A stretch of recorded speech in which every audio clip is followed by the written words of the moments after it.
what my goal today is to get you guys to open your minds up and think differently, okay? As a room full of software developers, you like to go out and write code. I got an idea, gonna write some code, all right? You get something, you get a really cool solution, now you're looking for somebody to sell it to. So you've built an answer and you're looking for the question, right? So don't do that. You know, find a real problem, and I'm going to be talking about a bunch of real problems today that you can go out and actually find people who have that problem and will buy a solution from you and build that solution for those people. All right, that's really what I want you to take away. So this whole process of kind of going through all this stuff is to open your mind and get you to think about the kinds of things that you can go after in the IoT and smart city space, okay? So this is different from any other talk you're going to hear today or tomorrow, all right? So smart cities is a really big, messy sandbox. It is the wild, wild west right now. Everybody's clamoring around. There's lots of conferences popping up. IoT vendors are making little devices and equipment, and people are building middleware, and people are building back-end analytics systems and big data systems, and they're trying to figure out how to hook it all together. And there's no standards at all yet in the middle, so it is really messy, okay? And you've heard a lot of stuff in the press probably about IoT devices that are getting taken over by hackers, and they're getting directed toward DDoS attacks worldwide and all this kind of stuff. So you're going to hear me say two words a lot in this talk: security and privacy. All right, so those are two really key things, and security's here, but privacy is not on this list, but they kind of go together. They're different, but they go together really tightly. So you have to think about those two things really carefully. If you're building devices and software, build security in from the front, okay? At the beginning, think about it, architect it into your applications. That's probably the most important thing I'll tell you today. Because if you get caught with your security pants down, you're toast. That's kind of the game here, okay?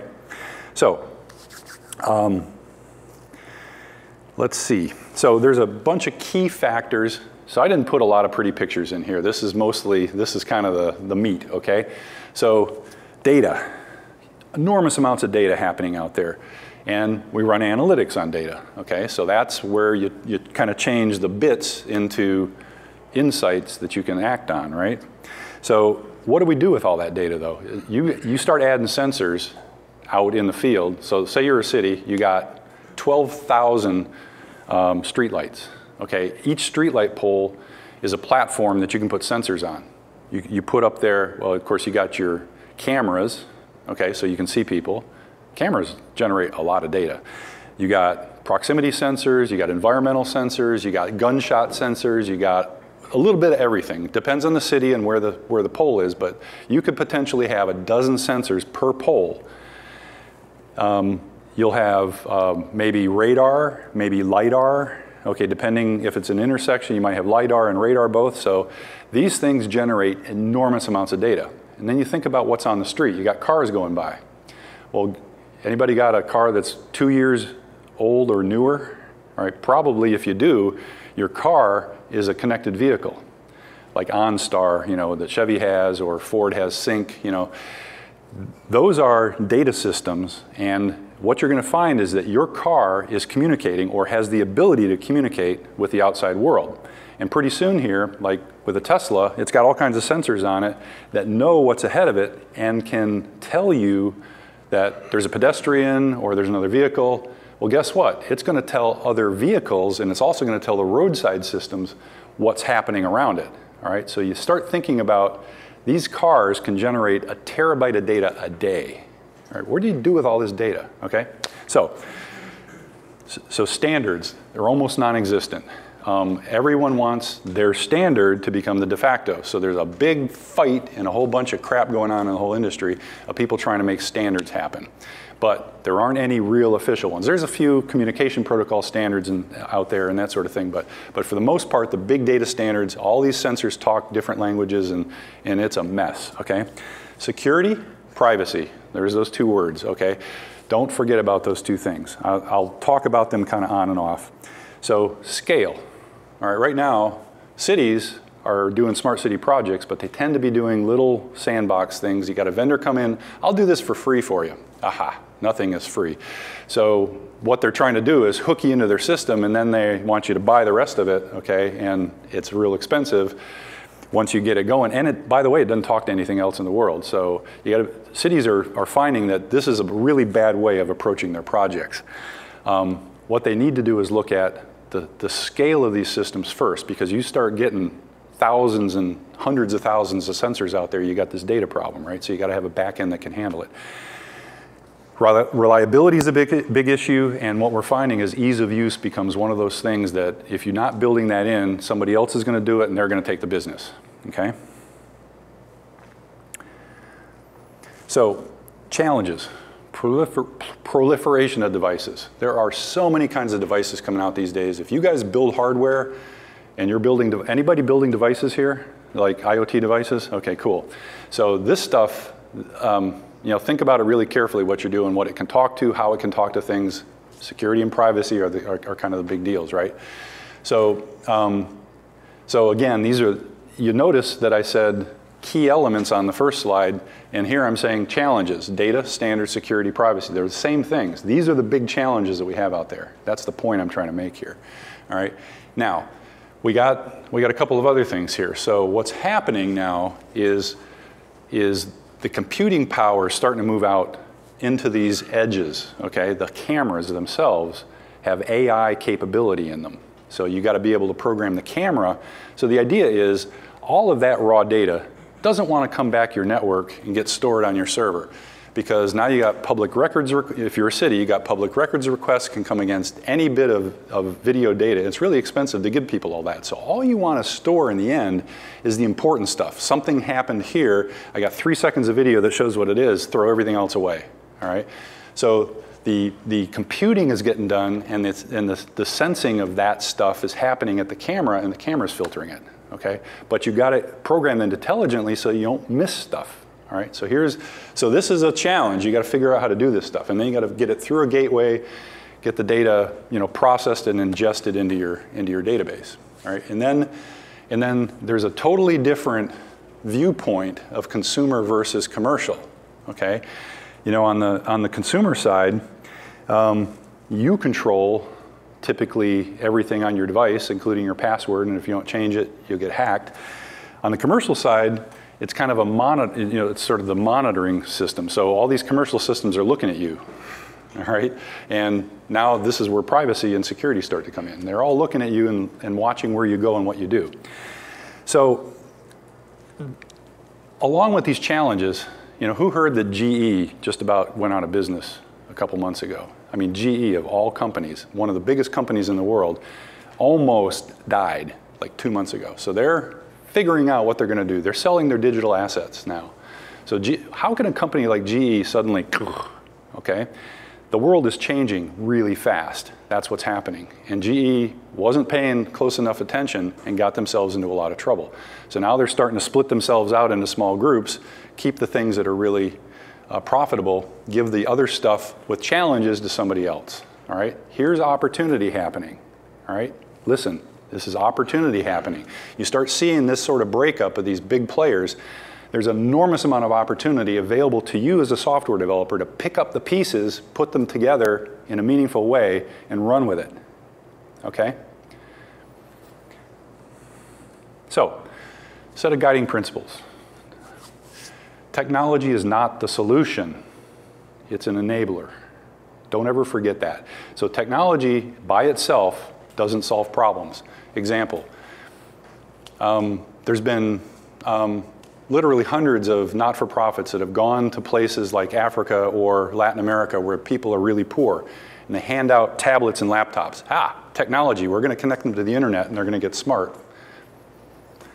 Doesn't work. Those tablets disappear. They sell them, you know? So they don't use them for school, they go somewhere else, okay? That happens over and over and over in the world. So technology is an enabler. You gotta put a system around it to make it work, okay?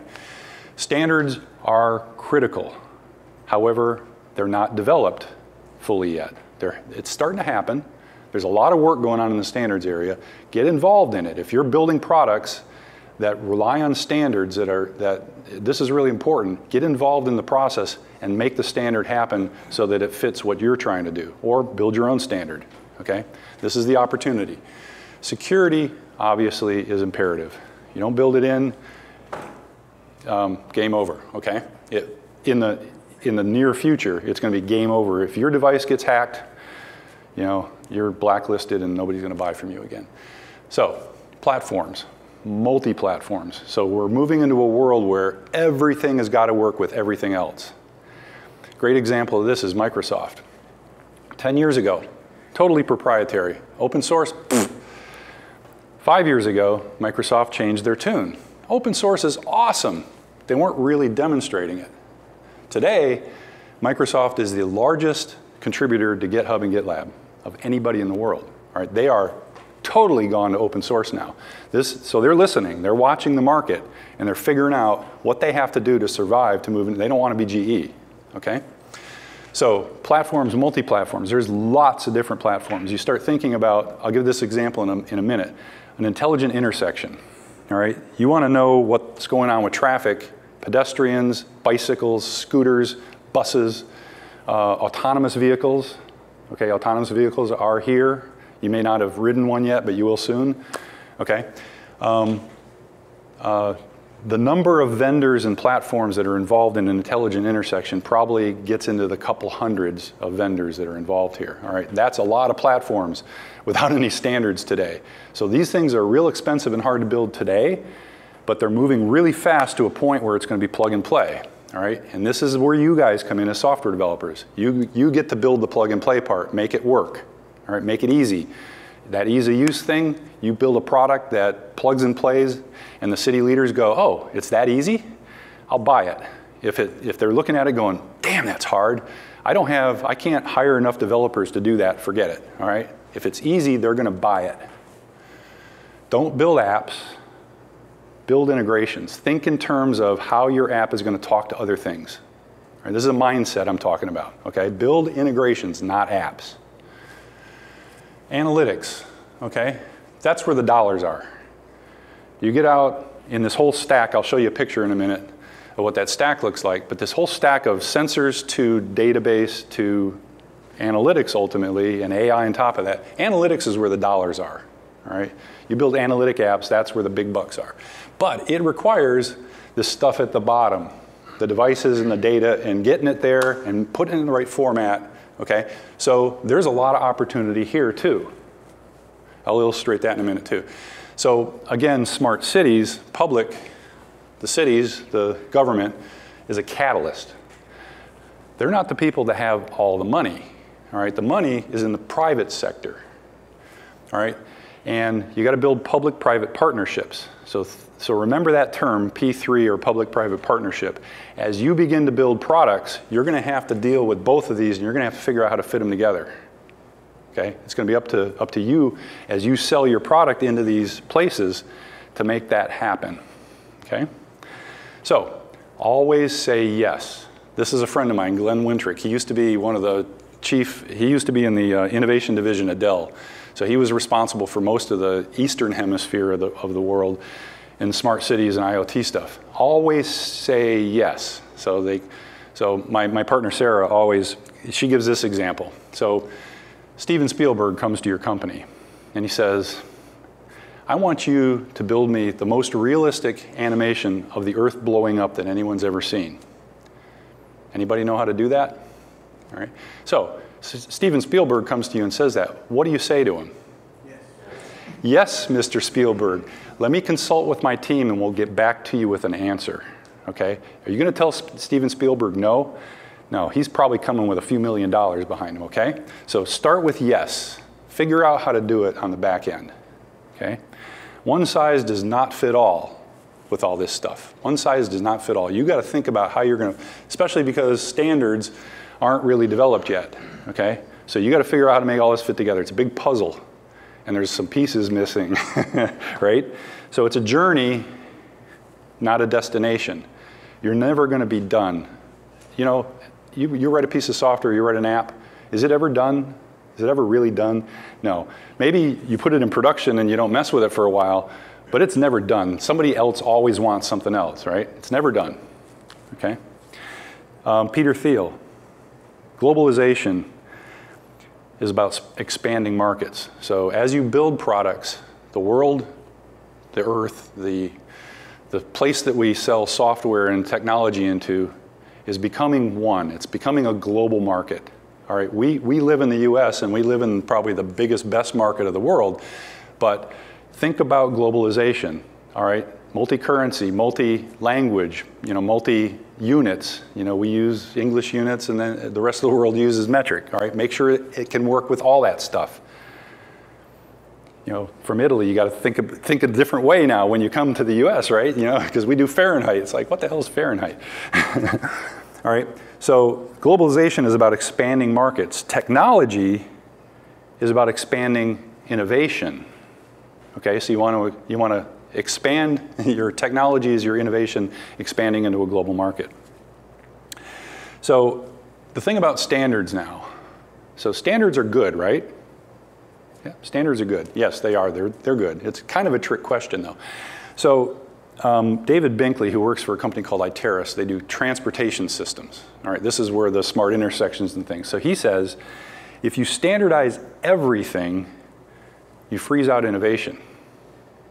Think about it. If everything is standard, it's like Tinker Toys. If you standardize everything, you freeze innovation. If you standardize nothing, you get non-interoperable clusters that can't be integrated. You get crap, all right? So you got to have some balance. Enough standards to make everything work, but enough openness to allow innovation to occur, okay? You buy that? Okay, so analytics. I just want to spend a minute on this. So analytics is huge. This is where you want to really think about, this is where the big bucks are, analytics, okay? So it's taking that data that comes from the sensors and turning it into information, all right? But you got to go beyond that. Now you got to take the context of where that information came from, the context of where it came from, and turn it into insight. That's what analytics is, okay? So it's insights. It's figuring out what the hell's going on. So you want to build a dashboard for the city where they can see where the hot spots are. What's going wrong right now? That's what they want to know. What's going wrong right now, and where do I send my people? They don't want to screw around anymore. They want to know right where it's happening. That's what this is, okay? So business intelligence, that's BI, we kind of know what that is. It's about running reports and figuring out how to make more money. Situational intelligence, what's happening right now in real time in the world? Where did that gunshot happen? Which way did people run afterwards? Which one has the gun, okay? Situational intelligence. Facial recognition, all right? Like it or not, everywhere you go, there's cameras looking at your face, and they're building databases of who's who, all right? And they're trying to figure out how to make it really work because it doesn't work that well yet. It works pretty well on me, a white guy, of middle age without too much facial hair. But people of color, facial recognition screws up big time still, all right? So this is another opportunity place, all right? So work on this stuff. If you're into visual, analysis, work on it. Solve the problem. Okay. Real-time optimization then is kind of around situational intelligence. It's figuring out what to do at that time.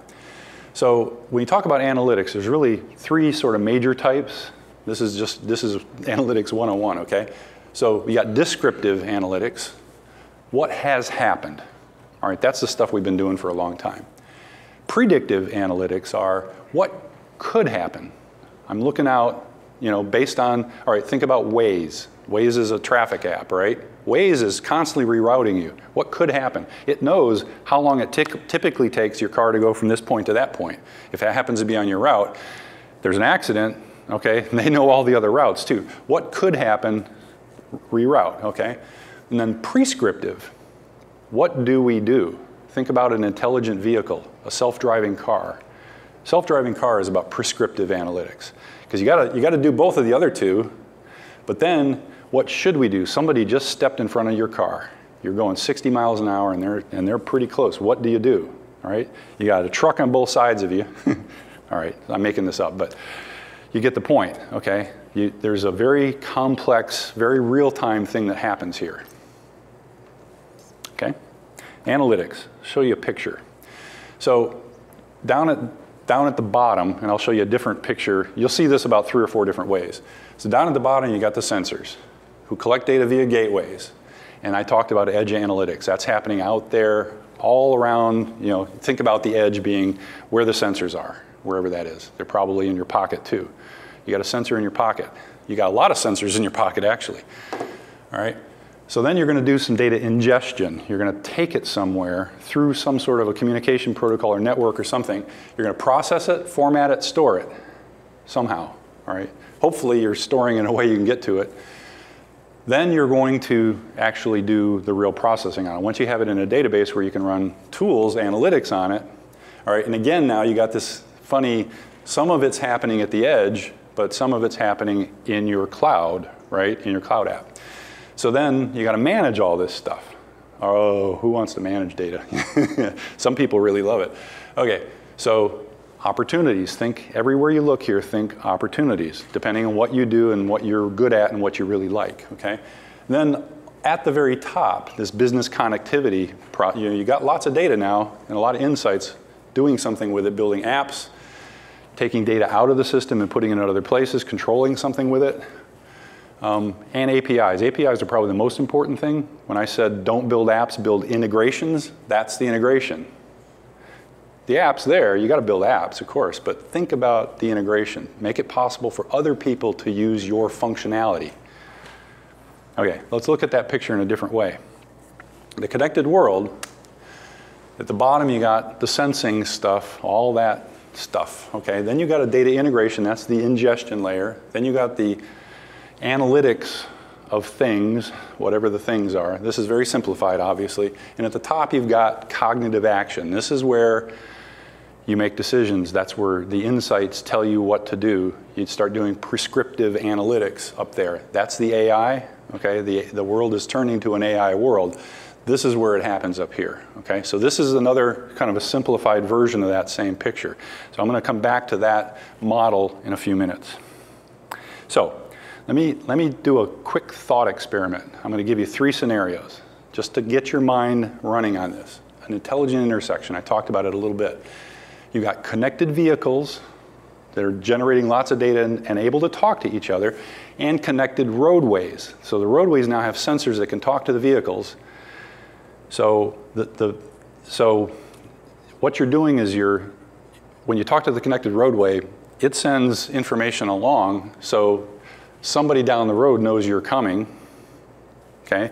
And you can find out what's happening ahead of you. That's the whole idea of the connected roadway. You don't have to be able to see it, but you need to be able to know about it in order to make the best decisions. This prescriptive, what do we do? The more data you have about what's happening in front of you, the better off you are. All right, so you've also got, in this intelligent intersection, automated vehicles. They're thinking themselves, all right, thinking themselves. You've got LiDAR. Anybody not know what LiDAR is?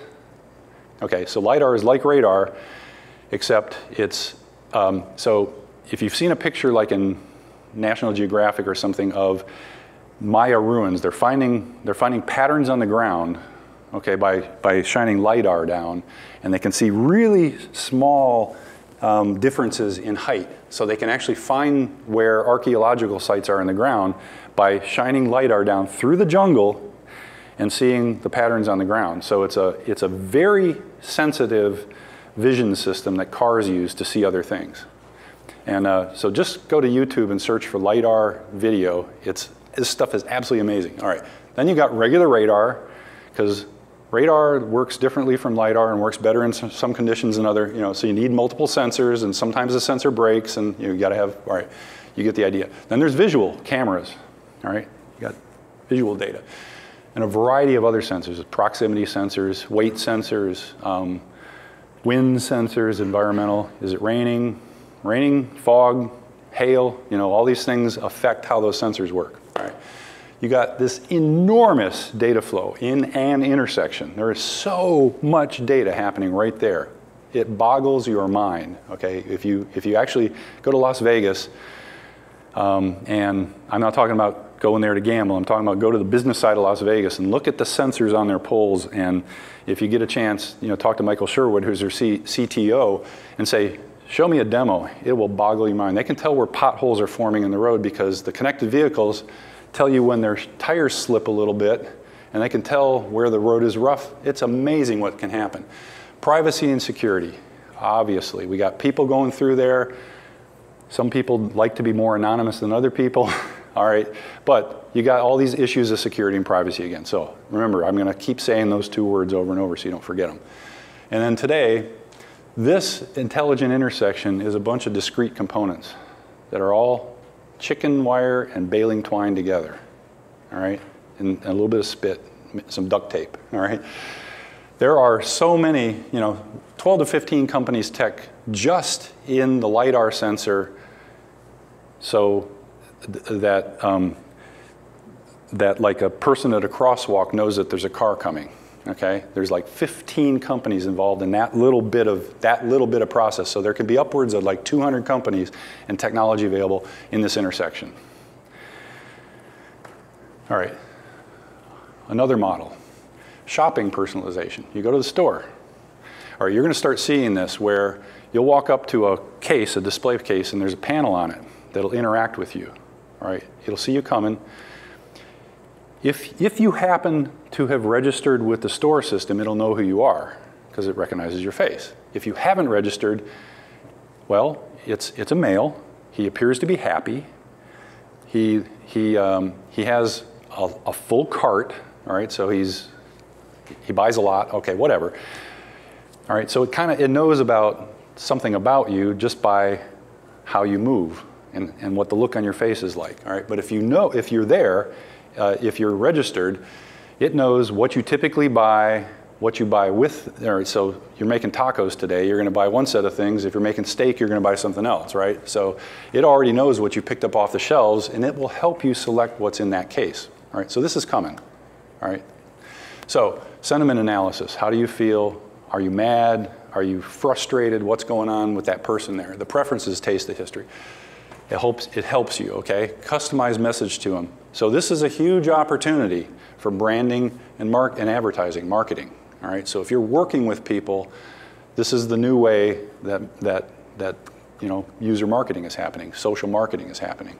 So a lot of you guys may be working in that kind of a space too, okay?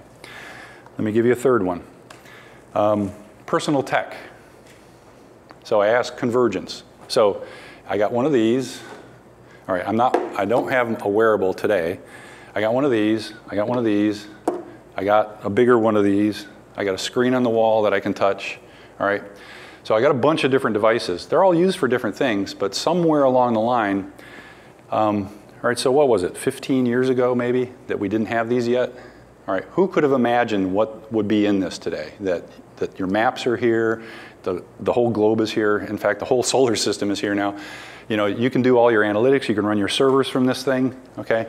It's amazing what's in that device. All right, 10 years from now, can you tell me how this is gonna change and what's gonna be different about it? I can't really tell you yet. I mean, there's a lot of cool stuff happening, but just imagine what's going on. And so I'm pretty sure pretty soon, I'm not gonna have a hard device like this. I'm gonna have something I can roll up and stick in my pocket. I'm gonna have something I can roll out on the table, and I can put things in different places, and I can share stuff with other people. You see these videos, the future home, or the future business, like look at Corning glass. Corning makes the Gorilla Glass here. They have some concept. I used to work for Corning. That's where I made fiber optics. They have some concept videos of how that glass, this new glass world is gonna work, right? So just amazing stuff. So there's a convergence maybe gonna be happening between these. So, we don't typically have a telephone on our wrist, but you think about Star Trek, they had the communicator here, or they had it here.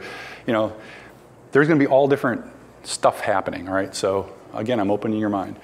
Your car is a connected vehicle. Guess what? Your bicycle also is a connected vehicle. It wants to know, or seriously, you want to know what's around you. Is a car about to run over your truck? Somebody's coming up behind you. Are they too close to you when you're on the road? So your bike's becoming a connected vehicle, motorcycle. So lots of information streams. I look at the news, I look at the TV, I listen to Pandora. I do, there's lots of different ways that data comes to me through my tech, my entertainment systems, sometimes my business systems, okay?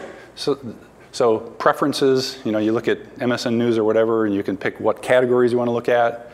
You want it to give you the news that you actually want to see and not the stuff you don't want to see. Your house, becoming very intelligent. All right, lots of different connected systems there. From your garage door to your temperature control to your smart refrigerator to whatever. All right, there's lots of tech happening at home. Your entertainment systems, obviously, you want to take your music with you. You want to have it all with you everywhere you go. Like Pandora, the guy goes, I lost my connection and my music's gone. So health. You got lots of sensors for health, especially for older people. All right, people have monitoring systems. How do you get them to wear those? So work. You've got a whole set of new concepts with work. A lot of people don't work at a workplace anymore. They work in a co-working space, or they work at home, or they work in their car, or they work wherever they happen to be. Sorry, guys, my connection isn't good there. My phone is like, rah. So, and then we got this emergence of robotics. You think about, you kind of see this stuff on TV. So it's interesting, if you go to Japan and you look at how people feel about robots. People love robots, all right? They want personal robots. They want things to help them. Here in America, robots are scary. We got iRobot here, all right? People don't want to be that close to a robot. Think about it. That's real, okay? So it's a different culture and mindset. So you got to think about, so you get a personal help robot for your elderly parent or grandparent. The first time that thing rolls in the room, is your grandparent going to jump out the window? Okay, so you got to think about this kind of stuff. How do you make the technology approachable and usable by people? So robots, they're in the workplace, yes.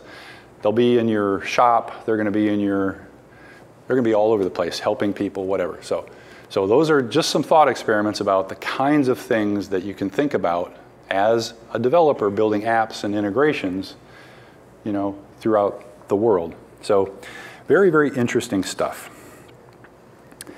So some trends. So let's kind of get to the business part of this now. So the pace of technology change is continuing to increase. It isn't decreasing, it's increasing. It's blowing me away. And I work in this front edge, right? The bleeding edge, man, it's bleeding hard. It's like, whew. So what's happening is we're getting better integration now and better layering, okay? The software developers in the room, are doing a better job, all right? We're starting to figure this out. We're making things work. We're making them plug and play, all right? This is really happening. The connected vehicle can talk to the connected roadway, all right? It's happening. It's happening, as we go. Sometimes it feels really slow, but it's actually happening pretty fast. So vast increase in data quantity I've talked about already. I don't want to beat you to death with that. We're also getting more decentralization, more transparency. This is blockchain. Somebody walked in the door and said blockchain. So, blockchain kind of approaches that kind of thing. So don't think, when you hear or think about blockchain, don't think about Bitcoin. Just don't, okay? Blockchain in IoT and smart cities is about open, transparent systems, okay? It's about those things. I got a little note here. Let me just make sure I say it right. Yeah, okay, I think it's on a different slide. That figures. Anyway, the idea with blockchain is nobody can cheat, okay? But it's got to become faster and a lot more efficient, okay? No more of this mining that takes more power than your whole neighborhood takes. Okay, reputation-based systems. Think about this for a while. So we have the FICO score, right? Your credit score. All right, that's sort of the American reputation system. Your FICO score, people they take your social security number, look at your credit score, and they make a lot of decisions about what you can do or can't do based on your credit score. In China, people rate each other.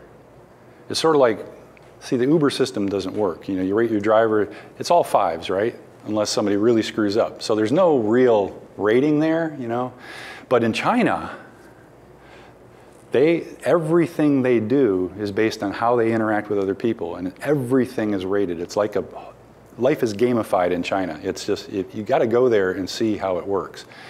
It's coming, all right, it's going to eventually, it'll be a different flavor here, but this is happening. You guys can make that happen. You guys are part of this, all right? Privacy laws. GNDP, the, sorry, whatever the European, yeah, GDPR, right, sorry, GDPR. Well, in the US, we passed something called the Cloud Act, which is essentially opposite of GDPR. So in Europe, you can say, I want to be forgotten, and you must be able to be forgotten. In the US, basically our law now says you cannot be forgotten. All right, go look at the Cloud Act. It's all capital, Cloud Act. Read it. Be afraid. I don't know how the hell that thing got passed, but okay. So, interesting, isn't it? Crowdsourcing. We could talk all day about crowdsourcing, but this idea, it's a trend, okay? People are helping each other by paying a little bit, giving input to other people, that sort of thing. This is the open source world. It's kind of the open source world for funding. And then fake news, right? Trolls, malicious manipulation. You don't know, you get a phishing message. I got one from my insurance agent the other day. Look at this document carefully. Why would she send me a document when I wasn't up for renewal? I'm not opening that. Of course, I sent her an email and said, you send this? Nope. I got spearphished, okay? So this is too real. How do we solve that problem, okay? So,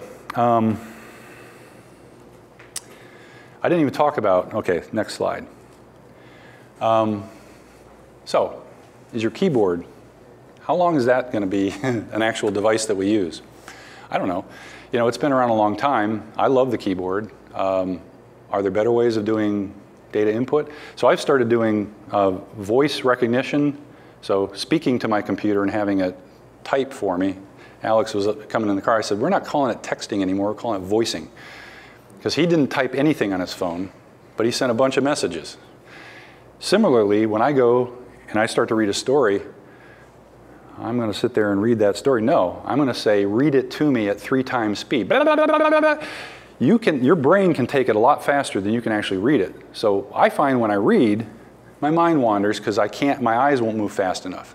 But when I'm listening to that 3 times or 3.5 times speed, I'm listening and I'm getting what it's saying, and it's coming a lot faster, and then I can go to the next article, and my mind hasn't wandered, all right? So think about, all right, go and try this stuff. It's really cool. Start slow, start at 2 times. You can, trust me, you can understand 2 times. You get to 3, you gotta practice a little, all right? So, notifications. You get toast on your screen, your phone is constantly beeping at you. You know, what else is beeping at you? Your car, your house, so notifications are part of life. How do you control those? How do you make it better? How do you make it more usable for people? Okay, it's a challenge. All right, so this is a really cool one. Augmented reality, virtual reality, holographic systems. All right, so Star Wars had the hologram, you know, of Princess Leia. Everybody kind of went, ooh, well, holograms are real. Builders use holograms now to show what their building is going to look like. And you can zoom in, you can walk inside their building.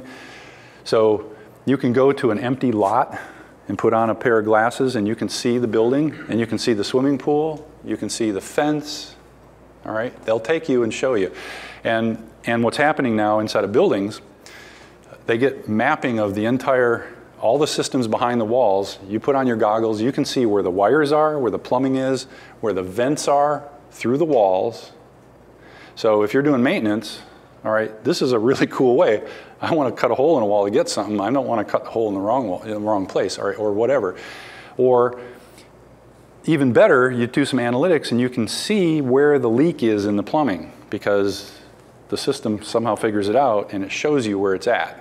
Okay, so this stuff is real. You can actually, do a search on BIM, Building Information Management Systems, BIM. Okay, so glass everywhere. This idea that everywhere you go, you'll be able to interact with things. It's not necessarily glass. It's probably going to be some sort of plastic, actually, something that'll roll up, something that's flexible. You're not going to break yourself if you hit it. So this idea that everywhere you go, you'll be able to interact with things. You bring your personality along. Maybe, you know, you're not going to put a password in, but you're going to put your personal device. It knows who you are. It'll bring along your preferences. You can pick up your work. You know, on Windows now, I can use the timeline and figure out what I was doing yesterday, get back to the document I was using. Well, this is going to be possible to do anywhere you go. Proximity. People know who's around them, what they're doing, whether they're doing good things or bad things. So this is another opportunity area. You know, we are a sensor, right? We're actually an intelligent interface between the sensors here and the outside world. So think of us, the citizen, as a sensor, okay? Proximity is one of those things that's really cool. I want to find my friends at a party. I'm in a dating place, whatever, you know, or I'm at a conference and I want to find people with similar interests to me, all right? I happen to find all you guys who are interested in this because you came to my talk. But I want to be able to go to CES in Las Vegas, you know, where there's, what, 250,000 people or something, and find the people that I really want to talk to. I don't want to sort through all those people. I want to find out where the people are that are interested in what I'm interested in, okay? And integrations, you know, we've kind of talked about. So human interfaces, all this stuff is fitting together. It's converging, all right? Think about how that can happen and what you can do with it. So conversational assistants. You got Siri, you got Cortana, you got Alexa. Okay, you're talking to your device. You're not typing to it. It's listening, it understands you. It doesn't always get you right, but you can train it to your voice and it gets a lot better as it goes, all right? So think, who uses Slack, all right? You get constant flow of stuff from Slack, right? So your whole world is going to turn to a Slack, like, you know, you're getting data from everywhere, and how are you going to integrate all that and figure out what's really important? You need your own dashboard, right? So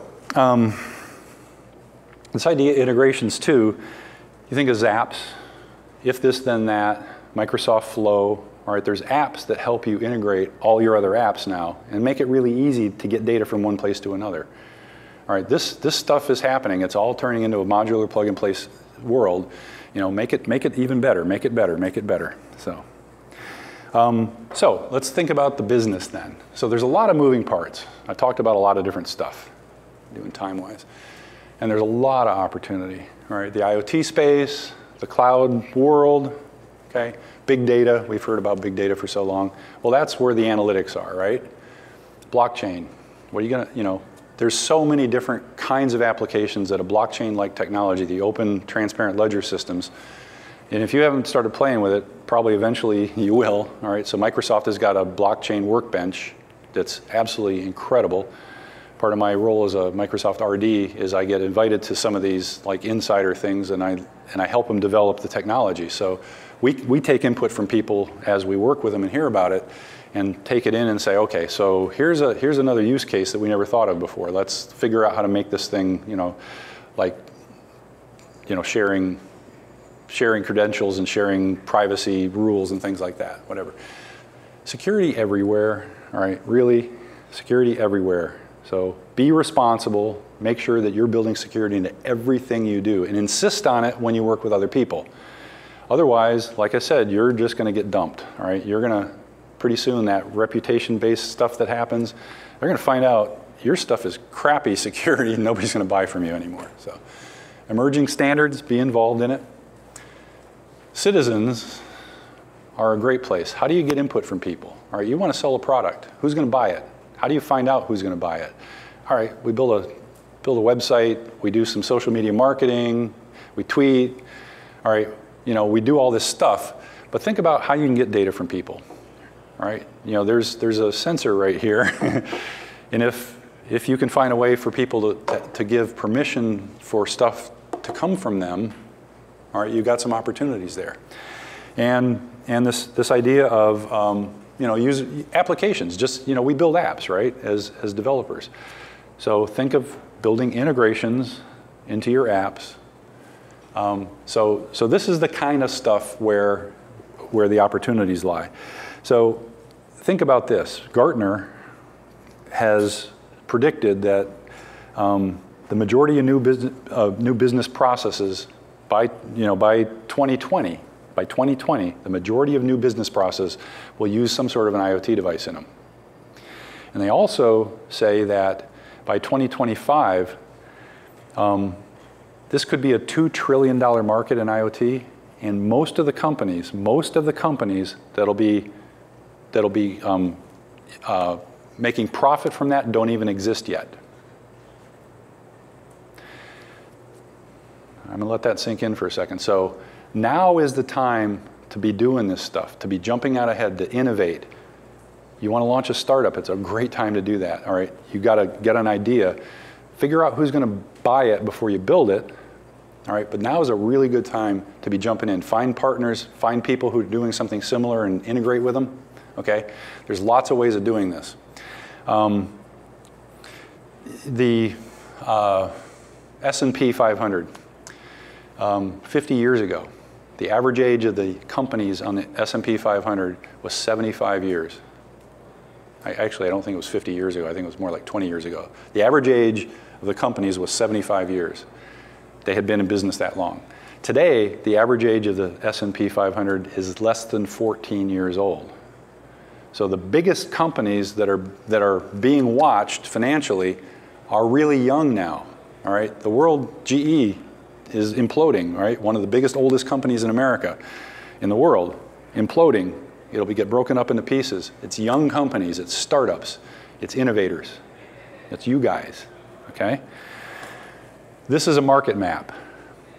There's lots of these things out there. The one I really like, this is Gartner, sorry. I didn't even put the one I like. CB Insights, CB, they named themselves Chubby Brain for whatever reason, but they call themselves CB Insights now.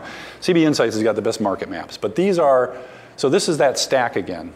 The hardware at the bottom, the software, the communications, the data center, and eventually the services at the top. It's the same stack we looked at before. Okay, there's the number of vendors is unreal. You know, this just goes on and on. So market maps are really useful tools for finding out who's in a space similar to what you want to work in. Who's your competitor? You can just go find a market map and look at it. Where's the money then? It's in building products and services. All right, this is what you guys do. So you're in the right place. Yeah, I love being right. All right, what are your goals? What kind of company do you want to be? Do you want to be acquired in 2 years? Do you want to like cash out and build another company? Do you want to own your company and continue to own it for 15, 20, 30 years? All right, you got a different set of goals. So you got to think about what you want to be as you move into this market. Find a niche or build in the gap. This is where the money is, all right? Don't do something that GE is a bad example. Don't do something that Uber's already doing. Don't try to be Facebook. There's already Facebook. Don't try to be Facebook. Find something that meets a need that nobody else is meeting. That's the key thing. Hardware, software, all kinds of hybrids. Mobile apps, monitoring systems. Platforms, tools, I/O sensor collection processing. I'm just giving you ideas, okay? There's lots of things. Big data analytics visualization, obviously. This is really the cool stuff, to me anyway. Diagnostics are important, telemetry. How are things working? How do you know when something's gone down?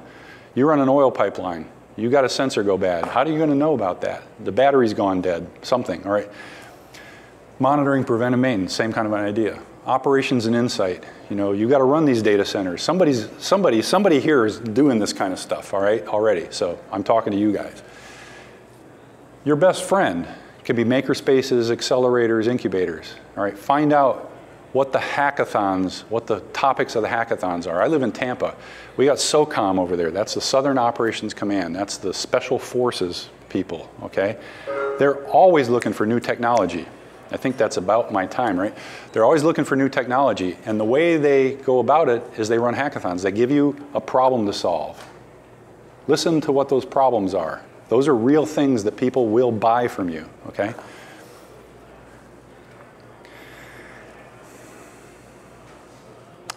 So this is that stack again.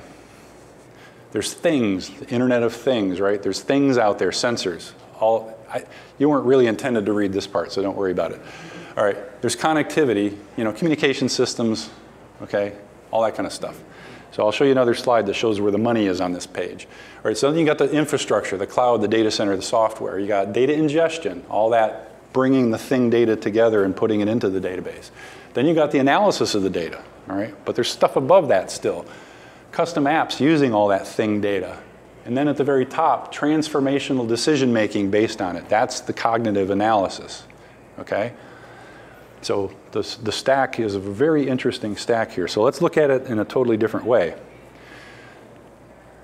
Sorry, I know you can't read this, but I'll tell you what it says. So this is the same stack from the things at the bottom to the services and analytics at the top.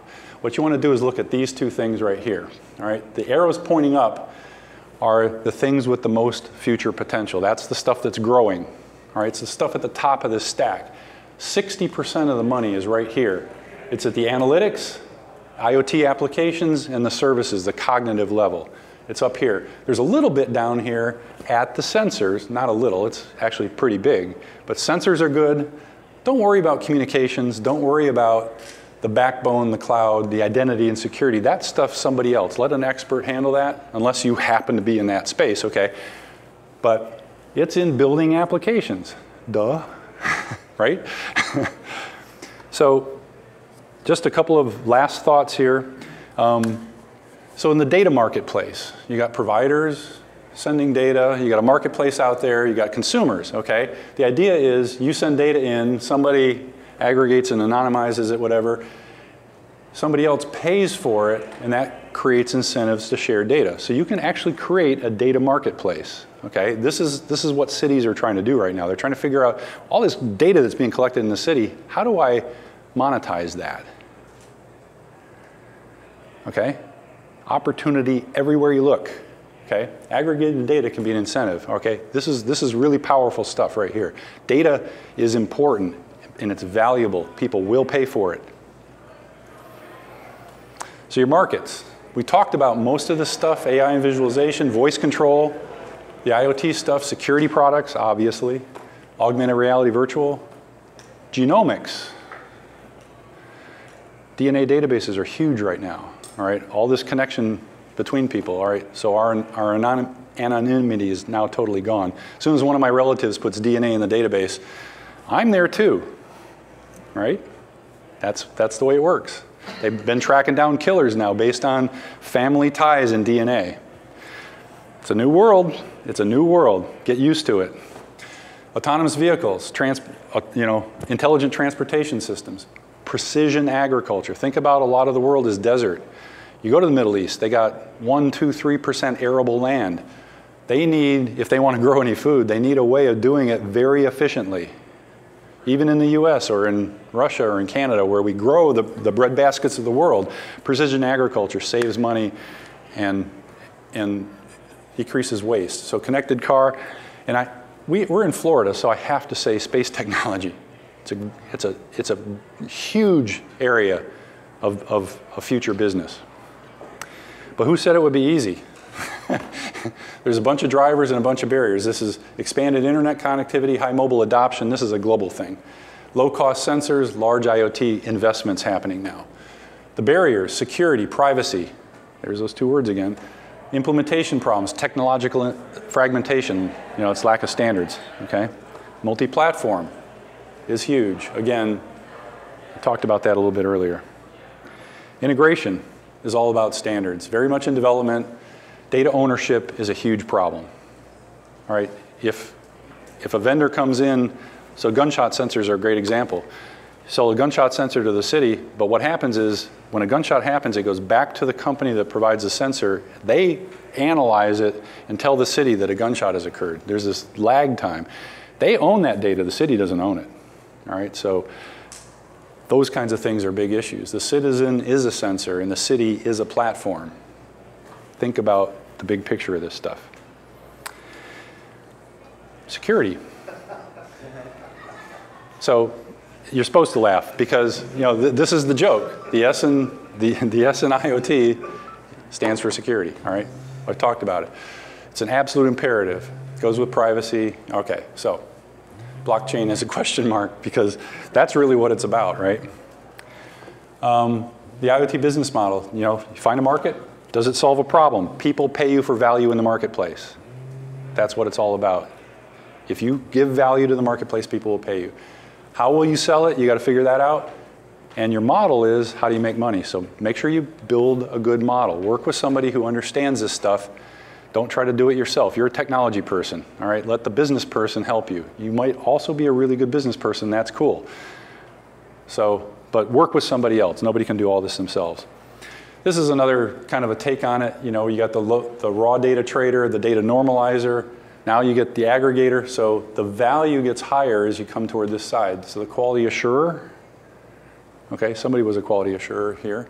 So more value, you know, as you move to the right. And so the keys, so this is city oriented. This slide is really about smart cities, okay? Citizen engagement is huge. Customer engagement is huge. Think about it that way. Collaboration and partnerships. All right, so everything on this slide applies to cities, but it also applies to what you guys do. Collaboration and partnerships are really necessary to make things work these days. Creating a data economy is one of the biggest problems we got, trying to figure out how to create standards and create data where you can make money from it. Build where you can add value, because value in the marketplace is what pays you. Build where you can provide value. That's really key. Develop metrics. Know how you're doing. Are you providing more value? Figure out what your value is and how you do measure it. Your business model is really, really important, especially if you want to get investment or you want to be acquired. That business model, how am I going to make money as an investor, is a really key question. And ultimately, you want to become invisible. You don't. Today we talk about smart cities. So when I run these smart city accelerators, the question is turning to, when do we stop talking about smart cities and just this is business as usual? It should be business as usual. That's this becoming invisible part. It becomes the utility, the power in the wall, the water that comes out of the faucet, the dashboard that you look at your smart city with. Okay, think about how you can make that happen. Last slide. So this is the relative size of the markets. The consumer market is the smallest. The government is in the middle. B2B is the big one. Okay, so doing business with other businesses is really, you know, this is 7.6 billion ROI, 4.7, and 400 million ROI down here. So the data kind of was done in 2015 here, but you get the idea. Okay, so there's, government's in the middle. It takes a long time to work with government, though. So the idea was that I was going to have time for questions and answers. So Spark Growth, we do innovation value chain design experiences. We run smart city accelerators with Harvard Tech. That's the engineering school. That's where Mark Zuckerberg and Bill Gates went. That's what they like to say. We produce, this is a thought leader exchange, and then we work with the Innovators Forum with Smart City Conversation. So that's kind of me in a capsule. Talk to me afterwards if you're interested in this stuff. I got lots of business cards if anybody would like one, and I will take questions. I guess there's a 15-minute break between. I'm actually over by 4 minutes. I'd be happy to answer one or two real quick. I don't know what the rules are here, but yes. You mentioned around storing video and the regulations around only keeping the video that cities might need in order to improve the situation. But a lot of times that's affected by contextual video outside of the band of what a system might think. This is what makes it hard. Is there thinking around? I know it's a regulatory jungle, but is there thinking around that that's emerging in terms of contextualized? Yeah, every city's different. The rules are going to be different. It's really tough to give a good answer to that. But yes, the context of where the video comes from, that's what I say. You got to put the information in the context to get insight. The context is really important. So somehow we got to figure out what that is. The AI and the camera may help with that, but us in the room who are building the intelligent applications kind of got to figure that out. So, be very happy to take more questions. I'll be around at the party tonight, and I'll be here all day tomorrow too. So. Thank you very much for coming. My name is Stan Schultes again. If anybody, well, all right. Came late, I'll just go back this way and you can see, okay.